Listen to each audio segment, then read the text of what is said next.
we do have Tim Pringle here to talk to us about the Broooklyn Creek Ecological Accounting Process. We do have a couple of members of Courtney Council here, as well as the Regional District CAO. So thank you for attending, and Tim, nice to see you again, and welcome. And we'll give you as long as you need. You may need longer than 10 minutes. So. Mayor Ives and members of council, thanks for the opportunity to talk about this project. I don't know where it's easiest for you to hear me or see me, but I should introduce myself. I'm director of the Partnership for Water Sustainability in BC, and I was the director of this research project, which involved Broooklyn Creek and also Busy Place Creek, which is in the Comox Valley. And the partnership is involved in advancing water sustainability in communities in BC, and we principally work with local government, providing tools and educational materials and processes to help further understanding of water sustainability issues. So this is a good news story. Town of Comox is a leader among BC communities in taking care of the creekshed, understanding what it is as a system, an ecological system, and what services it provides to the community. What I'm going to cover is an overview of what the ecological accounting process is about, the story of Broooklyn Creek as a demonstration application of the ecological accounting process, and what the package of ecological services means in practice. And I have to thank Marvin Canens for the term package of ecological services, because that best describes what a community is enjoying from a resource like Broooklyn Creek or any ecological system in the community. What the Ecological Accounting Program is doing is we're testing a concept, which you're going to hear about. Broooklyn Creek is one case, and Busy Place Creek in the Cowichan Valley is the second case. We've applied for funding to refine the concept over the next 2 years, which means doing more demonstration analysis, and those will be in more urbanized conditions, other than the Regional District of Nanaimo and City of Parksville. We're looking at Shelley Creek there, which is largely rural. And if we get to a stage 3, it'll be about making the process more transferable. And what we've tried to do in this methodology is make it available at a scale that local government can carry out the work rather than having to rely on outside sources for it. So the purpose of the ecological accounting process is to assess the condition of the creekshed. When I say creekshed, we're talking about a watershed, but the creekshed is a small scale watershed, if you like. It has maybe 1 or 2 tributaries. And when we say assess the condition, that tells us how natural is the hydrology in its current state. In other words, the rainfall that comes down, the way it's handled by the landscape and the system, how natural is it? We also calculate what the community thinks the creekshed may be worth, and that's the investment of time, money, expertise, volunteer, and other contributions to maintain and enhance the creekshed.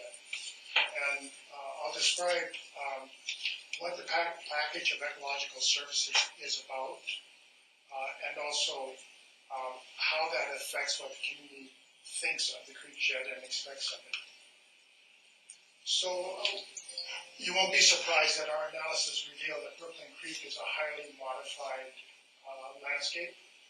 It's in 3 jurisdictions, and we concentrated on the Town of Comox in our work, but we also looked at the entire creekshed. And as you know, the top portion of the creekshed is in the city of Courtney, the mid portion is in area B of the regional district, and the lower portion is in Town of Comox. So the community uses the creekshed in many ways, and here we're talking about ecological services. So the creekshed provides a riparian zone that enhances parks, accommodates greenways, trails, pathways, adds natural amenities, allows salmon to be viewed, and so on. It's also a system that's used for drainage purposes. The Town of Comox has 24 rainwater or rainfall sewers that drain into Comox Creek. The creek is expected to convey that water away to the harbor. So it is part of that infrastructure, part of it's engineered, part of it's natural. The creek also serves nature.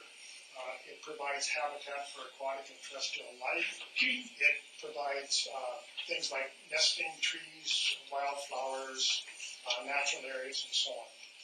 And the creek shed gives uplift to property values.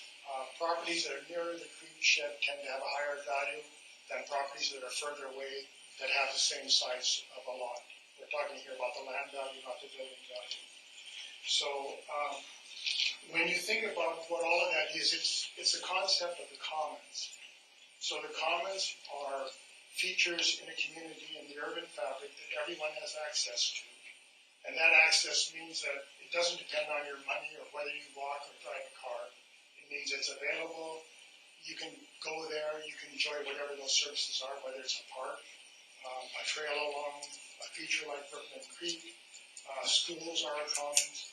So we're using that concept to describe what underlies the stream corridor and the ecological services it provides, and that's a piece of land that's dedicated to the stream.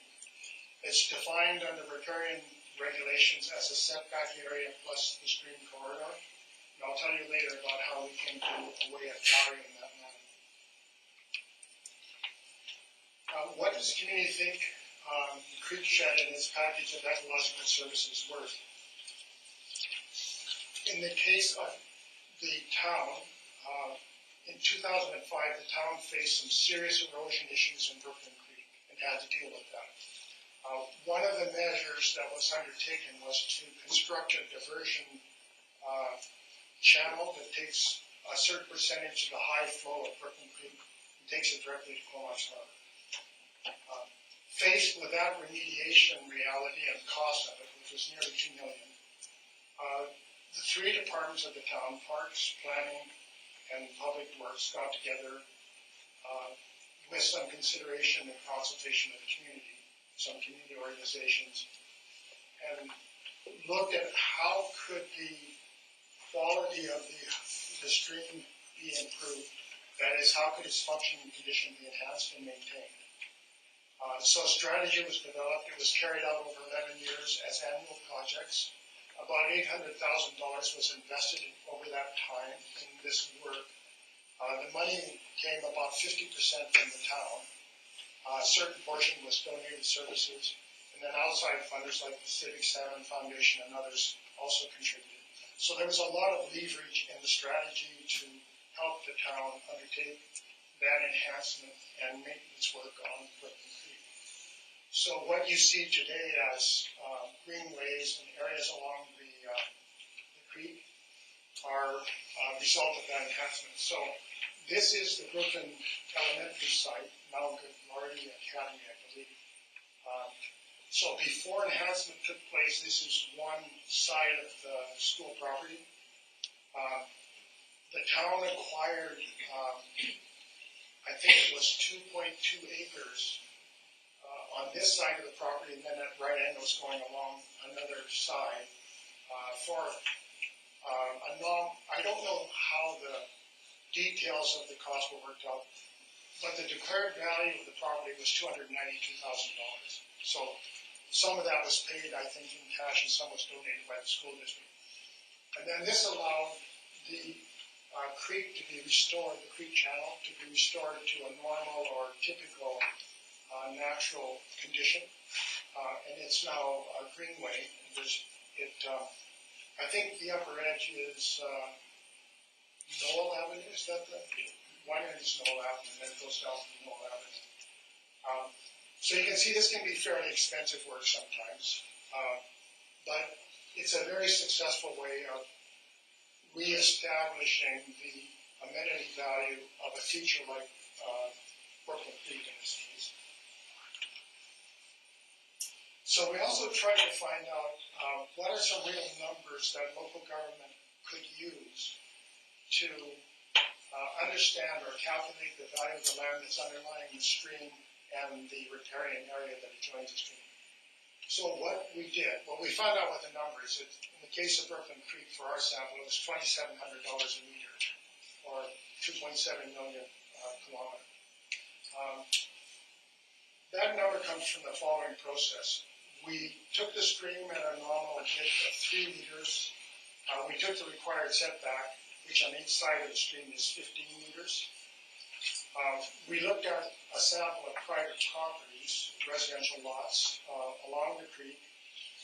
We calculated the portion of that residential property that's in the setback area. We took the land value of BC assessment for that property, and we got a number. So in our sample, we did 8 properties. We sampled them. And then we took 50% of the value we got as the commons asset value. In other words, our argument is that private owners and the community share certain portions of the creek shed because it happens that those setback areas encroach on private property, but they're also available to the community, at least in the sense of keeping the functioning condition of the creek available for the community. So the commons concept there is that not only do people have certain enjoyment of that commons area, especially the area that's been turned into parks and trails and so on, but also there's expectations about someone must be managing it and maintaining it. So if I'm a private property owner and I have a property backing on the Broooklyn Creek and it's increasing my property value to some degree compared to a similar property further away, we're talking about land value, then I want that uplift to remain in place. I don't want the creek to be degraded. I don't want to see it disappear in 10 years. So that's how we argued for the commons asset concept and how we carried out the valuation. So one of the things that was really important in the success that the town of Comox has had with Broooklyn Creek is that a long-range strategy was developed 11 years ago, and the annual projects were carried out very successfully. Because there is no joint strategy among the 3 local governments that are involved in the creek shed, the work that Comox has done is subject to whatever happens in the upper watershed, good or bad. So it would be a great idea if Town of Comox could convince its neighboring local governments to share a joint strategy. So the investment of Broooklyn Creek, from the point of view of Town of Comox, it's prevented further degradation of the stream. It's enhanced the functioning condition along much of its course from Guthrie Road down to Comox Harbor. So I think I'll stop there and just mention that looking ahead, on September 26th, I'll be making a presentation at the Asset Management PC conference, and we'll cover this story at that conference. And in 2019, in April, there will be a symposium in Nanaimo that covers strategies for water sustainability and stewardship, and we'll be updating our work in the Ecological Accounting Project, and we'll cover the Comox story again. Thank you. Great, thank you, Tim, for your presentation, and there may be questions from the council. Council, please. And thank you for a great presentation. You mentioned how it could be even better if the 3 local governments in the area work together. How do you see that could work? Is there something already there, a template of other areas that have succeeded in doing this? Okay, I'll answer it in 2 ways there.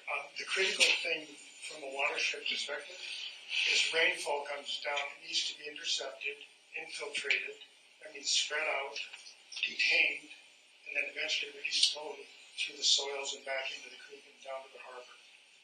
Because of the changes in the creek shed, water that fell in the upper creek shed, say 100 years ago, might have taken 3 weeks or a month to get to the harbor. Now it takes 3 hours. So it's a huge difference in terms of how the creek shed environment is affected. Because one argument I think the town of Comox could make, besides protecting its sunk investment in the creek shed and asking its neighbors to not jeopardize that, is to also argue that a lot of the community outside of Comox uses Broooklyn Creek and the enhancements that the town has made for enjoyment. So there is a shared benefit that town of Comox has really paid for, but many residents in the valley are using. So I think that is an argument. Unfortunately, in the regional district area, the local government doesn't have responsibility for ecological services. Nobody actually has responsibility to look after that part of the creek. Ministry of Transport and Infrastructure approves subdivision and applications for redevelopment. So that's reactive. They don't act unless somebody is requesting work on the, some kind of work on the land. For the regional district, they can enforce development permit areas, which may have specific guidelines about development, but otherwise they don't have direct power to order something to be done. So a strategy would have to address the difficulties faced by the regional district as well as the concerns faced by the town or the city of Portland. Councillor Grant, and then Thank you. Thank you very much, Tim. I enjoyed one more time listening to you. I had the pleasure of hearing Tim Pringle speak at the Water Symposium several months ago in Nanaimo, and from that one presentation, I was left with a whole new impression of what needs to be done as far as our water is concerned. I learned a lot, and I strongly recommend anyone who has an opportunity to attend the next one that they do so. But to get back to the point that you made, in Broooklyn Creek, of course, that the welfare of the entire creek is dependent upon the three jurisdictions. And as Councillor Price pointed out, how do we go about doing that? Well, I would suggest that I see the CAO from the regional district here, Mr. Russell Dyson. I see Mr. Doug Hedley here from the city of Courtenay. And where did he go? There he is. And Councillor Mike Wells from Courtenay as well. I think we're I did that again.